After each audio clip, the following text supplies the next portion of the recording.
It's Thursday, June the 6th, 2024. Welcome to the Daily Article Podcast. Today's article is written by Dr. Jim Denison and narrated by Chris Elkins of the Denison Forum. On this day in 1944, Supreme Allied Commander General Dwight D. Eisenhower gave the go-ahead for the largest amphibious military operation in history. Operation Overlord, the Allied invasion of northern France, is commonly known as D-Day. Some 155,000 troops successfully stormed Normandy's beaches. Within 3 months, the northern part of France was freed, preparing the way for the invasion force to enter Germany. On this day, 4,414 Allied troops were killed and more than 5,000 were wounded. During the 12-week Battle of Normandy that followed, some 73,000 were killed and 153,000 wounded. President Joe Biden and Ukrainian President Volodymyr Zelenskyy will join other world leaders for today's commemorations. Dozens of World War II veterans are expected to return to Normandy's beaches, many perhaps for the last time. What gave these heroes the courage to fight so sacrificially and bravely?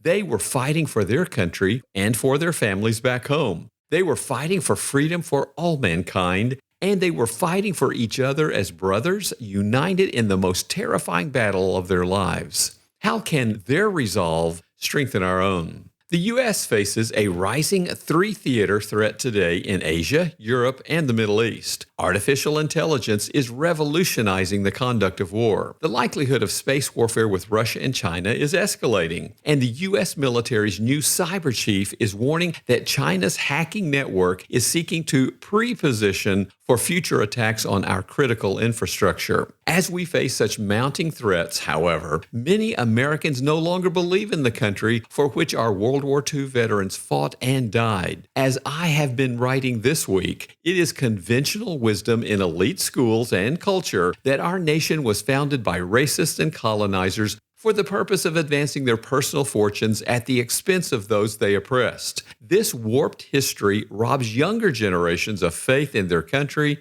and their future. The consequences are severe. Young people are now the least happy generation in America. The number of college students diagnosed with PTSD has more than doubled. Our teenagers are experiencing a mental health crisis as depression, self-harm, and suicide continues to rise among American adolescents. Consequently, you and I need to fight for our families and children as our Normandy heroes fought for us, with the same resolve, courage, and sacrifice they demonstrated. Your influence in our culture is your mission field. If you surrender daily to the power of the Spirit as taught in Ephesians 5 verse 18, He will use your gifts and manifest the fruit of His character found in Galatians 5:22 and 23 in your life as the salt of the earth we need so desperately, as noted in Matthew 5 verses 13 through 16. But from Ephesians 6 verse 12, we must see our cultural mission for what it is, a battle against the spiritual forces of evil in heavenly places. This is a war we can win only on our knees.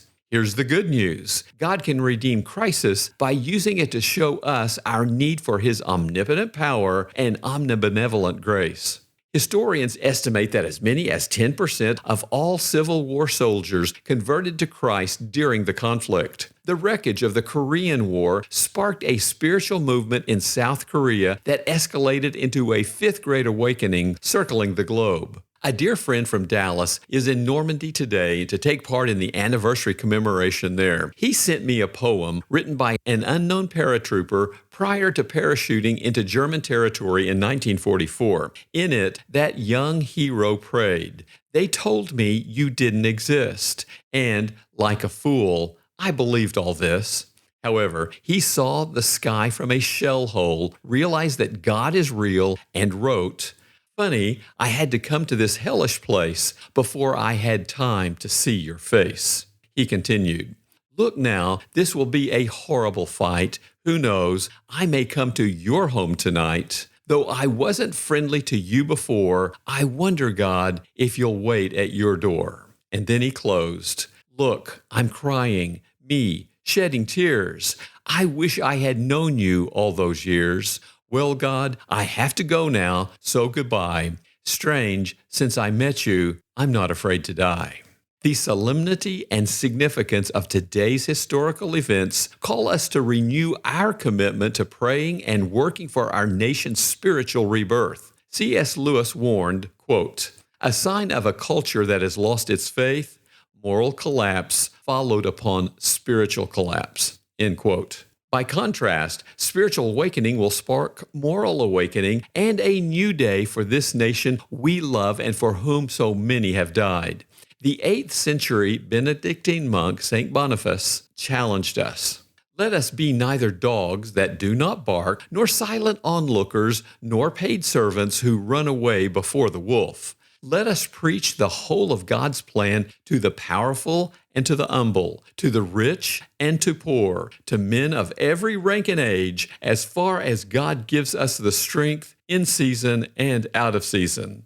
In this battle for our spiritual and cultural future, will you be a silent onlooker, or will you preach the whole of God's plan today?